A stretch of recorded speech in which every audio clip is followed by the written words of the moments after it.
tu n'as pas eu d'inscription et tu aimerais venir étudier en Allemagne. Tu es en train de faire tes papiers ou alors tu es dans le processus pour venir étudier en Allemagne, mais tu n'as pas eu d'inscription. Comment est-ce que tu vas faire? Dans cette vidéo, on va exactement parler de tout ce qui tourne autour de l'inscription.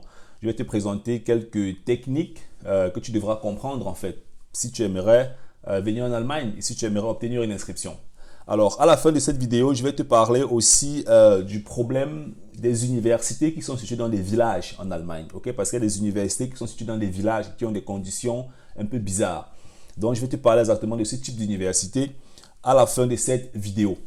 Alors, ce qu'il faut comprendre en fait, c'est qu'il y a deux manières de demander une inscription quand tu viens en Allemagne. La première manière, c'est tu as le baccalauréat et puis tu fais les cours de langue et puis tu demandes l'inscription avec ton baccalauréat et ton niveau de cours de langue. Ça, c'est la première manière de demander une inscription. Ça, tout le monde le connaît, c'est la manière classique. La deuxième manière, c'est celle qui est déjà un peu spéciale. Ce sont ceux-là qui ont le baccalauréat. Après, ils ont fait les études en Afrique, peut-être licence, master, doctorat. Et puis, ils aimeraient venir étudier en Allemagne. Ils ont besoin d'une inscription dans une université. Ça, ce sont déjà des cas un peu, des cas extra. Ok? Alors, ce qu'il faut comprendre en fait maintenant, c'est que il y a ce que j'appelle souvent l'erreur que beaucoup de personnes commettent et que tu vas connaître dans cette vidéo. Il y a des gens, par exemple, qui m'ont écrit et qui ont eu des notes au bac. Supposons qu'ils ont eu des notes peut-être de 6 en mathématiques ou bien de, je ne sais pas trop, disons même 7 en mathématiques. Ils ont eu 7 en mathématiques et puis maintenant, ils vont demander une inscription dans une filière où les mathématiques sont mis au devant. Ça veut dire que l'université attend que l'étudiant qui vient étudier une filière où les mathématiques sont mis au devant puisse avoir eu de bonnes notes en mathématiques. Donc, à ce niveau, on tombe donc sur le paramètre dans lequel, avant de s'inscrire dans une certaine filière précise, il faut faire une étude de tes notes au baccalauréat. C'est la raison pour laquelle après avoir obtenu ton baccalauréat, tu dois exactement savoir quelles sont les notes qui te donnent telle chance dans telle filière en Allemagne pour rapidement obtenir une inscription. Alors, dernièrement, j'ai eu le mail aussi d'une abonnée qui m'a dit que ça fait longtemps, elle attend, elle n'a pas d'inscription. Et puis aussi un autre abonné qui m'a écrit, il m'a dit, voilà, il a demandé des inscriptions et il n'a pas eu. Je ne sais pas exactement quel peut être le problème, mais j'espère que la personne qui a pris en charge votre dossier en Allemagne a choisi des inscriptions, a choisi des filières où l'inscription, ce qu'on appelle le Zulassung en Allemagne, serait facile. Parce qu'il faut comprendre qu'en Allemagne, il y a des universités qui ne donnent pas les inscriptions à n'importe quel étudiant dans n'importe quelle filière. Il y a des filières où le taux d'inscription est limité. Ça veut dire que le nombre de personnes qui a accès à cette filière est complètement limité. Donc, c'est la demande et l'étude de dossier est assez costaud. Alors, ça veut dire que si celui qui prend tes dossiers, il envoie dans ce genre de filière et que tes notes ne sont pas au rendez-vous, alors c'est possible que tu aies un refus. Alors, un autre point maintenant assez intéressant, ce qu'il faut comprendre, c'est le décalage entre les semestres et la lenteur de celui qui traite des dossiers en Allemagne.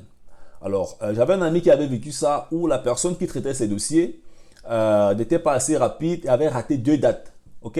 Avait raté 2 dates, ce qui fait que ces dossiers ont traîné pendant 1 an. Voilà, parce que quand tu rates des dates, il y a les délais pour envoyer les inscriptions. Et quand celui qui envoie tes dossiers rate ces dates, il faut encore qu'il attende. Maintenant, il faut qu'il y ait toujours communication pour qu'il puisse bien sûr toujours t'informer, bien que tu puisses toujours lui mettre de la pression. Sinon, il peut encore rater plusieurs dates. Et quand on rate une date, on doit encore attendre plusieurs mois. Et pendant qu'on attend plusieurs mois, tes dossiers sont en train de périmer en Afrique. Ou bien tes dossiers ne seront plus valides. Tu seras obligé de renvoyer encore d'autres dossiers parce que le dossier que l'ambassade certifie ont une certaine date de validité. Alors, ce qu'il faut comprendre maintenant, c'est que il y a ce que j'appelle en Allemagne, en fait, les villes qui sont situées dans des villages. C'est le cas de l'université de Clausthal, par exemple. Il y a plusieurs autres universités qui sont situées dans des villages. Et dans ces villages-là, en fait, les universités sont un peu prises aussi comme des entreprises parce que les universités doivent créer de l'argent pour la ville. Et comment l'université crée de l'argent pour la ville? C'est quand les étudiants prennent une place dans cette université et fréquentent dans cette université. Parce que quand un étudiant fréquente dans une université, il doit prendre une chambre dans la ville, il doit prendre le train, il doit payer l'assurance, il doit manger. Ce qui fait que mensuellement, cet étudiant est en train de contribuer au développement financier de la ville. Alors, le problème avec l'université de Clausthal, par exemple, c'est beaucoup d'étudiants qui sont arrivés à Clausthal et qui ont fui la ville, ou alors même il y a des étudiants qui n'ont jamais mis les pieds à Clausthal. Et ce qui fait que ça ne permet pas à ce que la ville, qui est entre parenthèses un village, ne puisse pas se développer. Parce que dans les villes où il y a des grosses universités, dans les villages où il y a des grosses universités, la ville compte aussi sur les étudiants pour pouvoir se développer. Parce que si dans une ville, chaque année, il y a 1000 étudiants, ça veut dire qu'il y aura besoin de 1000 chambres. Ça veut dire qu'on devra construire des infrastructures, on devra aménager beaucoup de choses pour que les étudiants puissent toujours venir. Et parce que les étudiants vont vivre dans cette ville, ils vont aussi permettre à ce que l'économie puisse se développer.